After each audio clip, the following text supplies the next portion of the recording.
Why study history? Ironically, this question is as old as history. 2,500 years ago, Thucydides, the great chronicler of the Peloponnesian Wars between Athens and Sparta, and the man many call the first historian, said that, "I have written my work not to win the applause of the moment, but as a possession for all time." Thucydides hoped that what he was writing would help future generations understand what transpired in his day. If they could learn from it and make better decisions, his efforts would not be in vain. More than 2 millennia later, the American social thinker George Santayana said much the same thing. Those who cannot learn from history are doomed to repeat it. But while knowledge of the past is a prerequisite to wisdom, it doesn't give the historian a crystal ball. We must be modest in our claim.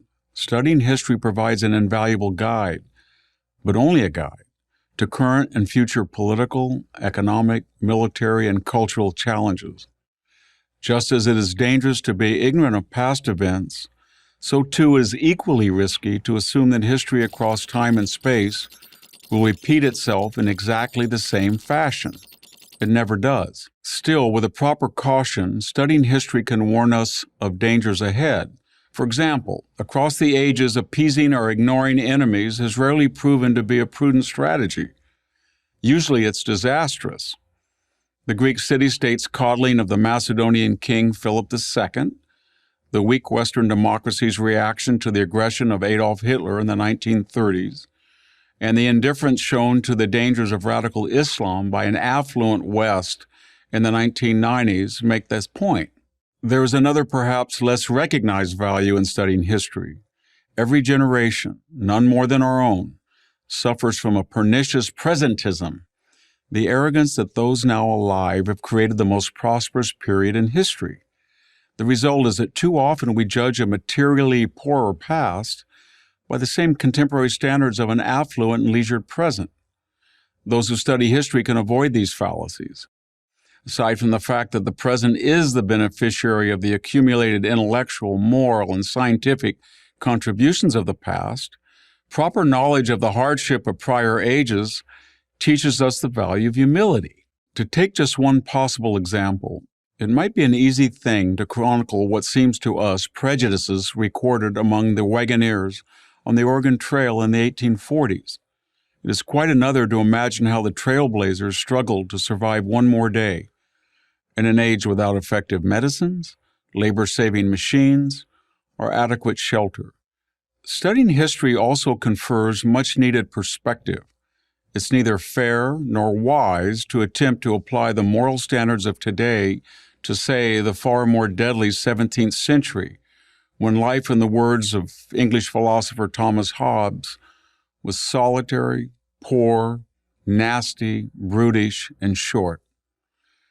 The COVID-19 pandemic seems to many like a public health crisis without precedent, until we take time to learn of the global outbreak of the H1N1 influenza virus in 1918. The Spanish flu killed nearly 600,000 Americans in a nation of 100 million, with a worldwide toll of perhaps 50 million dead. And yet our nation and planet survived and learned from it. One of the ways that I used to endure the tedium, dust, and noise of tractor driving was to remember that my farming grandfather covered the same ground with a team of horses. It took him 2 days of back-breaking labor to cultivate 4 acres of land. I could do it in an hour, sitting down. But while technology improves, human nature does not. That means we have, if we bother to look, a timeless connection to those who went before us.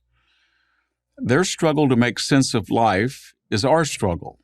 In this regard, there's still much to learn from King David, the Roman Emperor Marcus Aurelius, or Elizabeth I. And we can draw strength and courage when all seems lost from inspirational figures like George Washington, Frederick Douglass, or the Wright brothers. Finally, the study of history teaches to value caution over certainty.